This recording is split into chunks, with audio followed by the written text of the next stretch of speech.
สวัสดีครับทุกคนอยู่กับผมถนนไทยแลนด์กับแอดมินบ้านเฮาก่อนหน้านี้บินโดรนถ่ายมุมสูงตรงนี้แหล้วทุกคนนะอุโมงค์วงเวียนคือว่าอุโมงค์วงเวียนถ้าบ่บินโดรนเบิ่งจะบ่ฮู้เลยว่าเป็นข้างเทิงเป็นวงเวียนมีความสวยงามมากๆเลยนะตรงไปอำเภอเด่นชัยจังหวัดแพร่หรือจะไป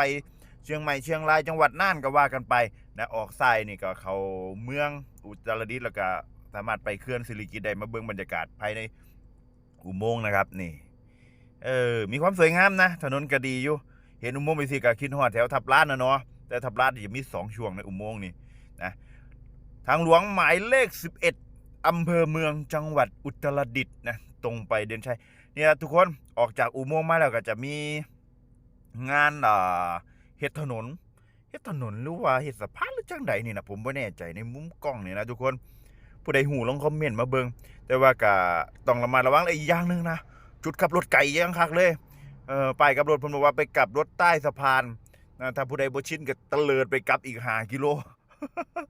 จุดกลับรถไก่มากแล้วเห็นใจพ่อแม่พี่น้องที่อยู่แถวนี้เนาะเอาให้กำลังใจสู้ๆแล้วก็ให้กำลังใจเจ้าหน้าที่ที่กำลังสร้างถนน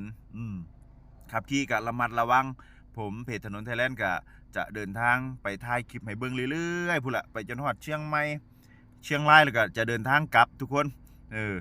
งบประมาณหมดเติมน้ำมันหมดโอ้โหตั้งแต่มานี่เติมน้ำมันไปหลายแล้วครับขี่กะระมัดระวังนี่ครับมีงานเฮ็ดถนนแจ้งมาเพื่อทราบหลายจุดนะที่ผ่านมาผมอาจจะไม่ได้แจ้งประมาณนี้ครับผมสวัสดีครับ